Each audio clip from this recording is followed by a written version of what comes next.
Hello, good morning, everyone. Good evening, everyone. Good evening, everyone. Lena, David Wu.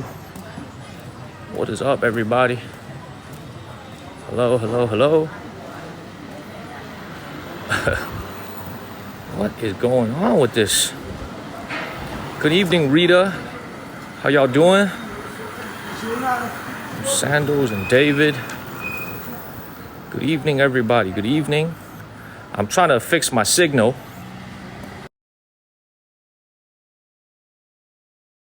Good evening, everybody. Good evening. I'm trying to fix my signal. The signal isn't very. I'm trying to everybody. Nana and Joni. Ada Torres and Rodolito and Brian. Bear with me, everybody. I'm trying to fix this signal issue that I'm having.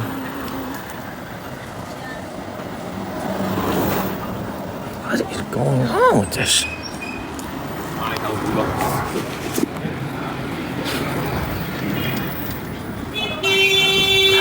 Pepper Kim.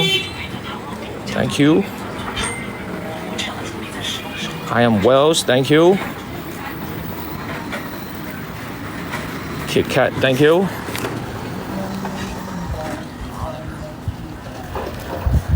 I don't know if it's because I'm in a historic neighborhood, an older neighborhood, and the signal isn't very good. Okay? But I keep getting red. James, I keep getting red on my, let me move to a, I don't know what's going on over here. Thank you, James. Pat, Michael. Thank you, Rita. Thank you, Melanated. I feel compelled to fix this. Nana and Sharon. Hold up, before I start saying anything of substance, I need to make sure that the signal is working. Okay. Thank you very much, Rita and Lee. We are here in the older historical neighborhood in the city of Zhanjiang. And maybe because we are in this older neighborhood, as you can see here, maybe that's the reason why the signal isn't very good. Okay, thank you, Mountain Mama. Okay, thank you, Bay. What's up, everybody? Is the signal a little bit better? Is it a little bit better? Coming in fine, okay. I don't know if it's a TikTok issue or if it's an issue on my end. Okay, thank you, Fally. Okay, look, all right, everyone. Let's go ahead and get this thing started. I don't know what's going on with the signal, but the only thing I could do is go ahead and get it started. Thank you, Miss K. Thank you, Fally and Joey. She said, if you run, you'll have no lag. All right, we are here in the city of Zhanjiang. We just arrived last night. We are walking around the historic district. We're gonna spend all day today exploring the historic district. This is very, very representative of what a Cantonese small city looks like 30, 40, even 60, 70 years ago. All right. I got to work through some signal issues. Hopefully, yeah, people sitting on the road, they're selling fruits and vegetables and different handicrafts. But this city has a lot of history. However, the things that we're going to see today is going to be very, very representative of the immigrant life that you see here represented by the Cantonese people. What do I mean by the immigrant life? There's a lot of immigrants in the United States and in Canada that are descended from people that are from this area of China. All right, there's a lot of immigrants who've immigrated to Southeast Asia, to the United States, to Europe in the last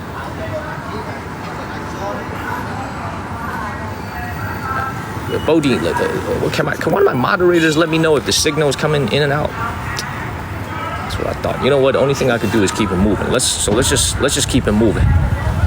Thank you, Bodine. What is going on over here? It's good? Okay. All right. Let me explain the history of this place. All right. The folks that live in this part of China are very, very adventurous. Thank you, Broly. Historically, 4, 5, 6, 700 years ago, Guangdong was what I would call a generally pretty impoverished area of China. Okay, with the exception of Canton, which used to be a trading port. But this entire area used to be a pretty impoverished area in all of China. Thank you, Bro Lee. A lot of people relied on going into the oceans to fish every single day in order to make a living and to feed their families. So this is why a lot of the people that live here have an adventurous spirit. Okay, meaning they are used to being on the ocean.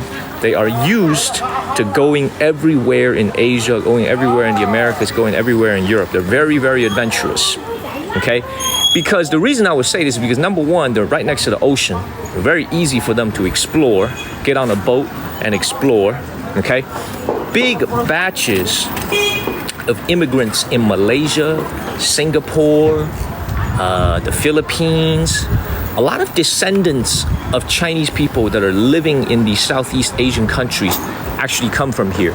So when you come out here, you're going to notice a lot of things about their architecture, about their buildings that look very different from the rest of China.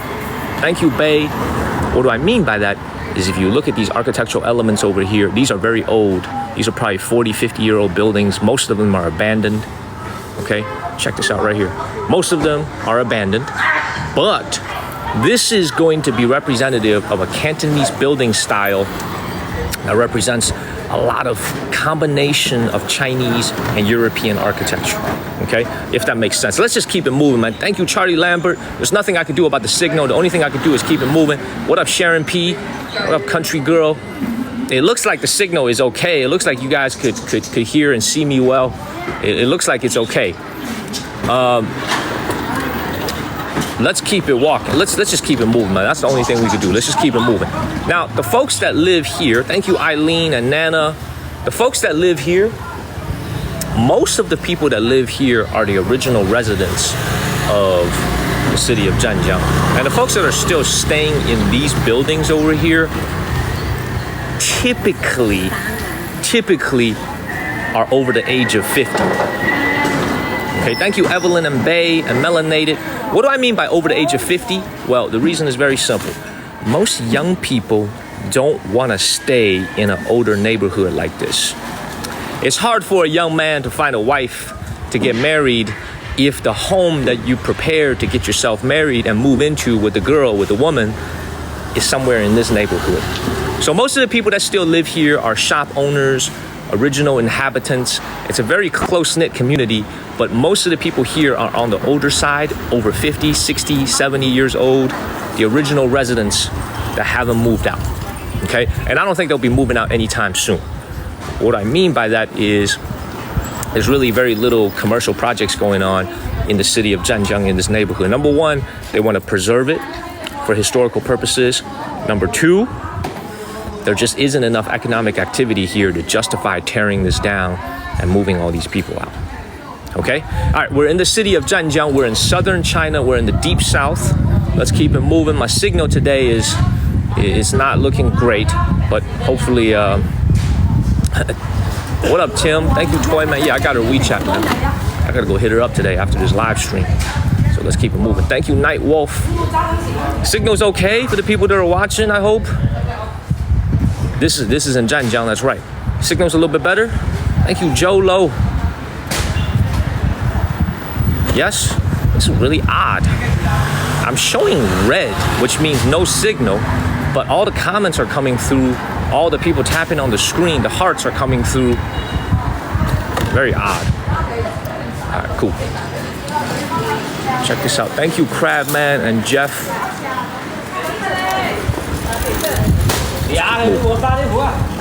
Thank you, Bay. All right, excellent. Okay. All right, great to see everyone. Happy Thursday evening. It's Friday morning for me. Great to see everyone. Let's just keep it moving, man. The hearts help us move up the rankings. Thank you, Eric and Night Wolf. They only cost a penny. Check this out. Now see this? For those of you that were with the channel back in July when we were in the city of Guangzhou, that is the capital city of Guangdong Province. In English, we call it Canton. Guangzhou is basically a fancier version of this. Thank you, Norma and Tim. What do I mean by that? A fancier version of Zhanjiang. Thank you, I Am Wells. Here, thank you, RD Runner. Y'all ever seen the movie Rush Hour 2, where the lady walks past Chris Tucker and says, "Move, Kobe"?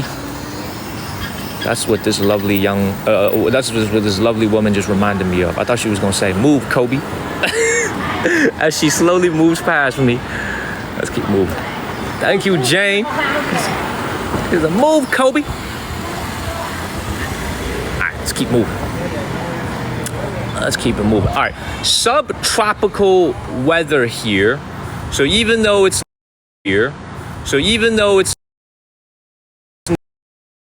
tropical weather here.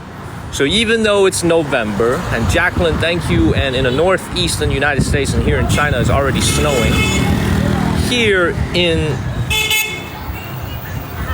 southern China, still very hot, t-shirt weather.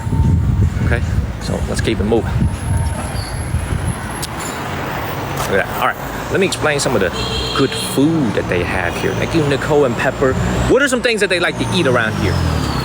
Number one, they love beef innards. Okay, all types of beef innards. Thank you, Melanated and Michelle. Look at all these beef innards over here. Ni hao, ni hao. Thank you, I Am Wells. Like beef stomach, beef tripe. Let's keep it moving. Yeah, look at all this. Let's just keep exploring the streets, everybody. Beautiful. All right, let's just keep walking. Thank you, Faye. Now, does this look a little bit different than some of the other neighborhoods we've been to in other parts of China? Thank you, Regina. It's very busy. What do you notice? Anybody notice any differences between what you see in northern parts of China and what you see here? Thank you, Jeansnet. The number one difference, thank you, Faye, the number one difference is that all these buildings tried to incorporate a lot of European architectural elements. Thank you, Faye. What do I mean by that? When these things were originally built, they were all painted white. Okay? They got the balconies that are facing outside, very typical Cantonese building style. Okay? All these immigrants that went overseas, they typically went to British or French colonies in Southeast Asia. Singapore, which used to be, I think, a British colony. Malaysia, all these places. And what they did is they learned from the people that live in these British colonies how to build European style buildings. And when they came back, they made a little bit of money overseas. They came back, they brought this style with them. And this is why Guangdong, when you come into real Cantonese architecture, it looks different from the rest of China. Okay, I Am Wells, thank you. Let's keep moving, man. Let's just keep moving. Hopefully our signal will get better. Thank you, I Am Wells. What's up, everybody? Good evening, good evening, good evening.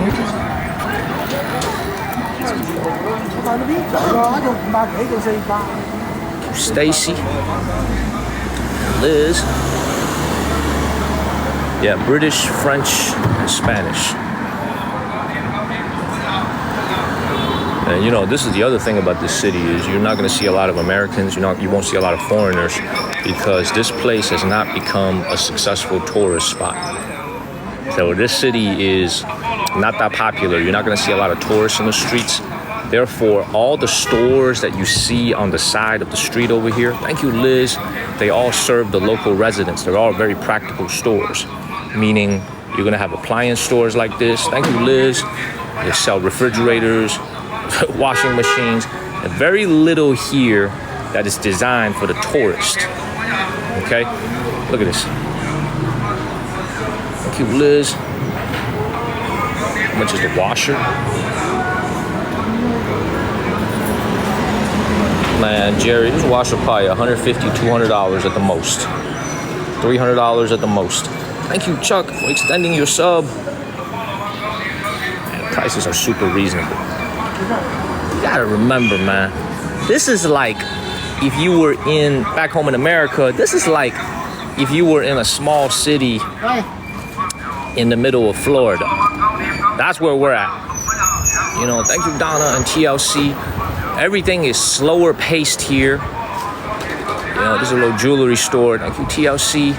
Everything is slower paced. Everything is chill. You won't see any people rushing to their corporate jobs in the morning. There's going to be no traffic jam in this city. Very, very chill. Thank you, Jerry. Man, Pugs, great to see you, Pugs. Pugs, great to see you. Thank you, Pugs. Thank you, Pugs. Pugs, I don't think our signal is very good today. I'm sorry about that. Thank you, the silliest goose. Thank you, Pugs. I don't think our signal is working very well today, so y'all gonna have to bear with me as I keep walking around. Keep moving. Thank you, Jeanette. What's up, boss? Hold up, man. Let me. All right, thank you, Pugs. I appreciate it. Thank you. Thank you very much, Pugs. Thank you, Mauricio and Stacy. Let's keep moving. Thank you, Mauricio. Great to see you, Mauricio. Thank you. Pugs, thank you very much. Thank you. I know you can't stay. Thank you very much. Keep going. Smells good. Ooh. All right, you know what? Let me just come this way. Let me just keep walking around. See if my signal will turn back green. Talking about the city. What is up, Butters? Black Widow. All right, let me talk a little bit more about the city of Zhanjiang. I used to have a female friend who's from this city. All right, when you come out here to the city of Zhanjiang, all right, this is China. We are in southern China. Thank you, Jeanette. This is, you know, we do have a route that we're gonna take today, walking. But I just wanted to take you guys to show you what a tier 3, tier 4 small Chinese city looks like in China. Okay, what time is it over here? 10:42. Let's keep moving. This is about 250 miles from Shenzhen. If you drove here, it would take you about 5 hours. Thank you, Skips. Everything is so chill. See, someone just asked me in Chinese if I was in Guangzhou, if I was in Canton.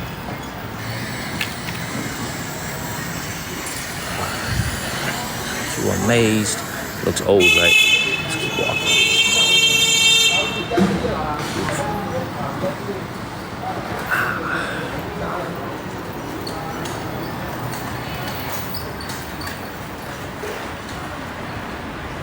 I will go to Taishan, but the problem is if I climb the Taishan, I have to make sure there's a signal the whole time.